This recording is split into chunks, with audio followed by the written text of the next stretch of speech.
Olá, boa tarde, bem-vindos à segunda edição do CNN Mercado. O mercado ensaia uma recuperação na Bolsa, mas não no câmbio. O Ibovespa sobe, empurrado pela Vale e Petrobras, duas ações que têm peso no índice. Depois de caírem por dias seguidos com riscos de ingerência política na companhia, as ações da Petrobras estão subindo hoje, mas não com força suficiente para repor as quedas recentes. A Vale sobe embalada pela alta do minério de ferro em Dalian nesta quinta-feira.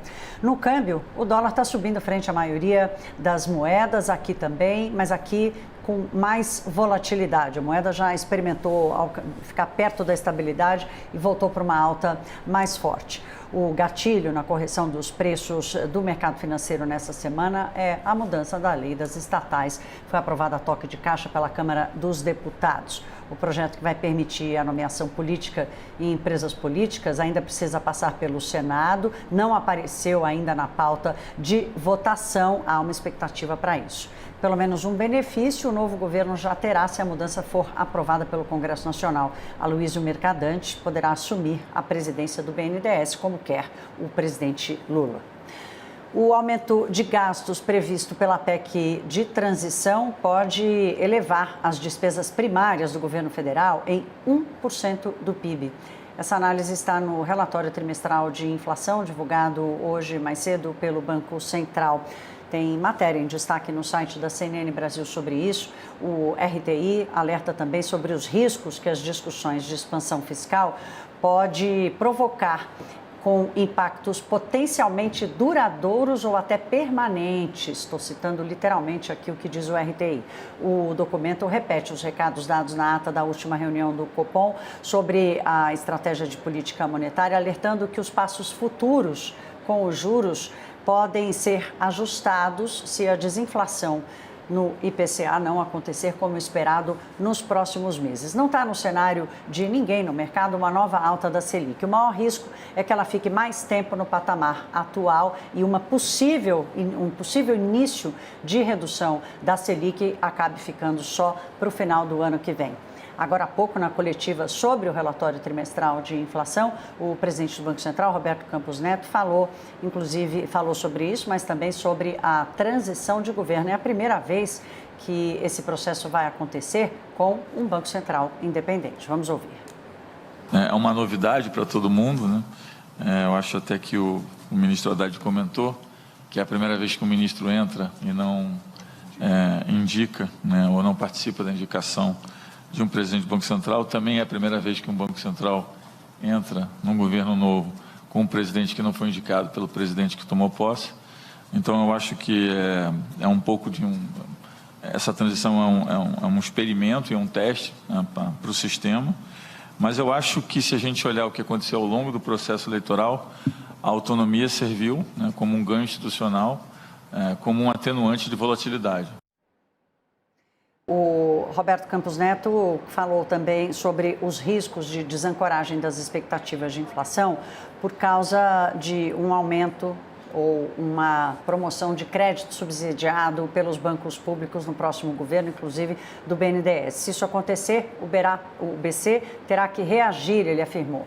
O Roberto Campos Neto disse também que pretende ficar apenas até o final do seu mandato, que dura mais 2 anos. Ele não considera a recondução, ou seja, ele ficar para mais um mandato, uma boa medida. Abro aspas aqui, um mandato no BC é suficiente para fazer o trabalho. Ele disse também que a conversa com o Fernando Haddad foi uma conversa bastante positiva, disse que o ministro da Fazenda tem uma boa comunicação, que vão abrir ali um canal de eficiência. Vamos acompanhar mais esse trecho.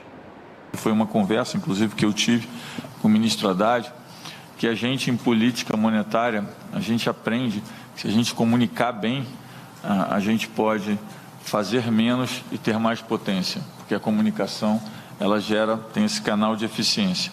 E cada vez mais a gente vê que no fiscal isso também é verdade. Se você comunicar bem o que você está fazendo, de tal forma que os agentes econômicos entendam como vai se dar o processo de convergência da dívida, às vezes você pode gastar um pouquinho mais com menos efeitos de credibilidade. Vamos ouvir agora mais um trecho do que eu acabei de relatar aqui, do que está escrito no relatório, em que o Roberto Campos Neto trata dos riscos da PEC da transição. Em relação à PEC, eu acho que é importante pensar em trajetória de dívida. A gente está vendo um componente, mas primeiro não foi aprovado ainda, e segundo, tem outros componentes que precisam ser analisados. A parte de receita vai voltar, a desoneração não vai. Então, o Banco Central não tem como trabalhar com um projeto que ainda nem foi aprovado e que a gente ainda nem sabe quais são as implicações e nem sabe o que vem junto com o projeto. Então, o que a gente faz nas nossas projeções é usar o número do QPC, o que indica 130 bilhões de estouro no teto, acima do teto. E a gente vai usar o que sair do projeto como uma variável, entendendo que não é só a parte de despesa, nós entendemos que virão outras coisas junto com a PEC.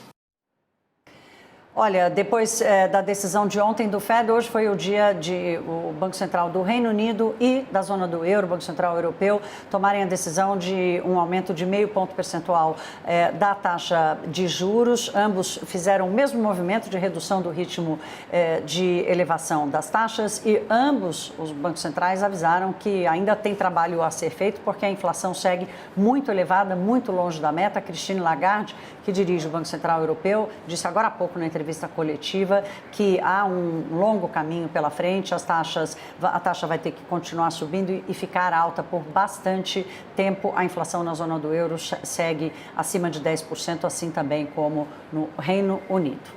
O CNN Mercado fica por aqui, daqui a pouco a gente está de volta. Na verdade, Fernando Nakagawa chega e às 2h55 faz as atualizações para vocês. Uma boa tarde.